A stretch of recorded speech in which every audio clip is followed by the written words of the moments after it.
A psicologia formal estabeleceu pela década de 1950 do século XX que os pensamentos humanos são de características eletromagnéticas.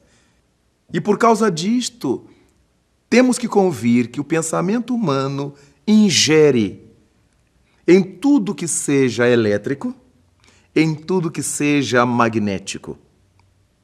Mas aí pensemos, o que é que existe neste mundo que não tenha características elétricas?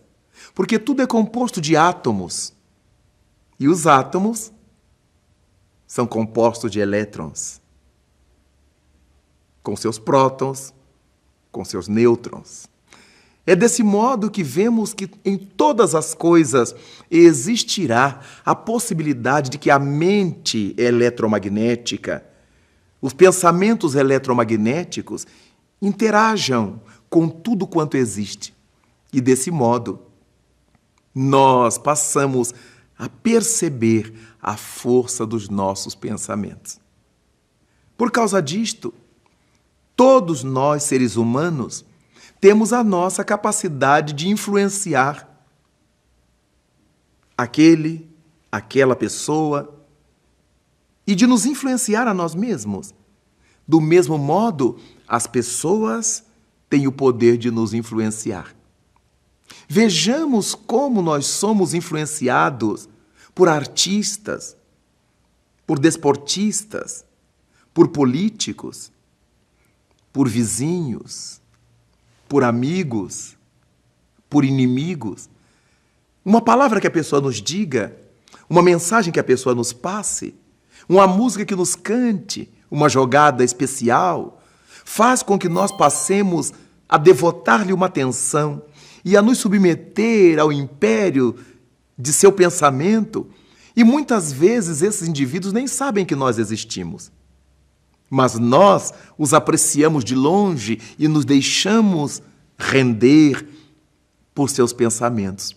Ora, do mesmo modo que isso ocorre aqui no mundo, onde nós estamos no corpo físico, realizando a peripécia da existência, isso ocorre também entre nós e aqueles que já saíram do corpo físico. Aqueles que são chamados seres espirituais, almas do outro mundo, ou simplesmente espíritos. Alguns chamam os mortos. Daí, como é que essa relação pode se dar? O que se passa é que tanto quanto nós, os desencarnados, os mortos, também emitem pensamentos. Eles também pensam. Eles também carregam a sua mente. E é graças a isto que se estabelecem esses vínculos entre nós e eles, entre eles e nós.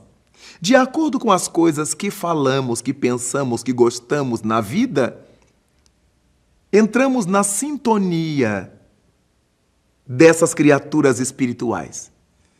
E essa sintonia significa um processo de aproximação. Sim, do grego, significa aproximar-se. E nos aproximamos psiquicamente um do outro. Nos tornamos pessoas simpáticas.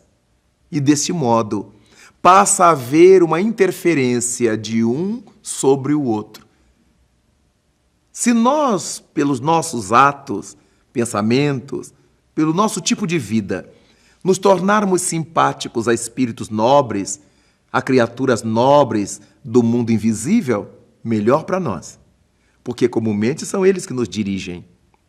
Mas se nos tornamos simpáticos a espíritos negativos, viciosos, atormentadores, não tenhamos dúvida de que a nossa vida será muito amarga, porque de ordinário são eles que nos dirigem, os seres espirituais. Passamos a lhes prestar obediência em função do estilo de vida que nós adotamos. E por causa disso, vale a pena pensar na influência que os espíritos podem impor ou realizar sobre nossas vidas. A verdade é que eles nos influenciam. Se forem espíritos do bem, nos influenciarão para o bem, para o amor, para a paz, para a alegria de viver, de crescer, de progredir. Mas se são entidades nefastas, espíritos invejosos, como aqueles que há entre nós na terra, a nossa vida estará em palpos de aranha, porque essas entidades não nos deixarão avançar, segurarão o nosso ritmo e nos perturbarão demasiadamente.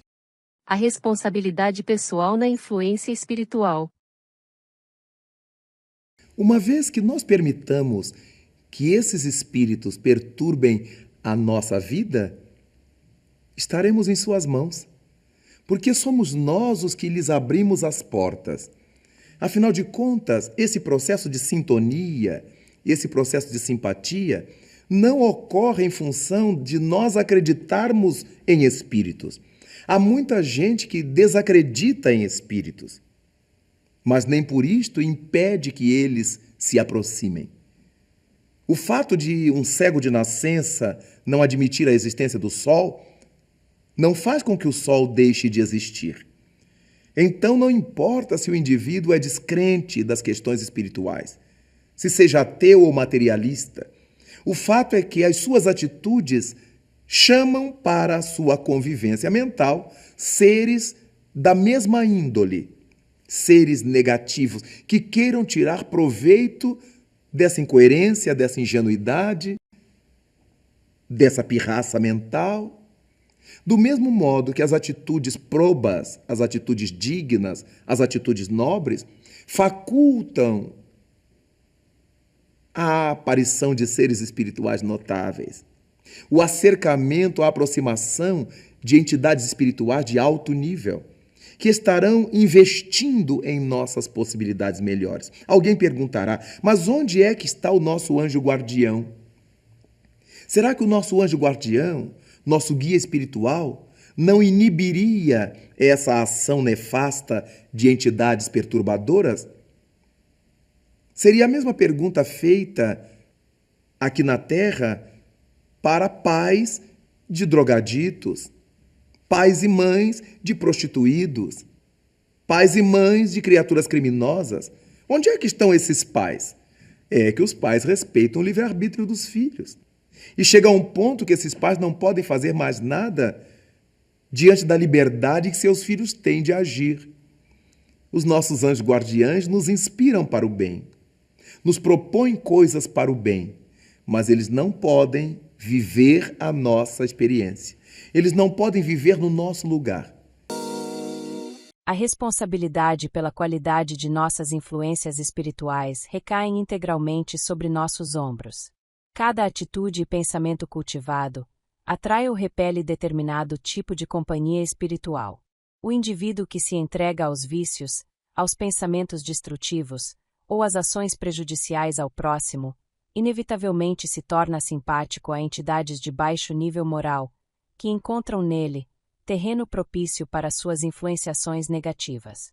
A mediunidade, faculdade universal, presente em todos os seres humanos em graus variados, constitui o canal natural através do qual essas influências se manifestam.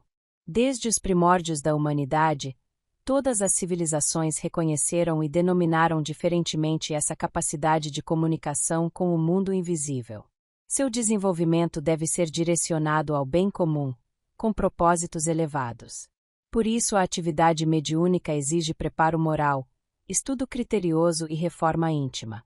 A discrição, a humildade e o constante autoaperfeiçoamento constituem requisitos indispensáveis para que essa faculdade sirva efetivamente ao bem. Gratidão por estar conosco.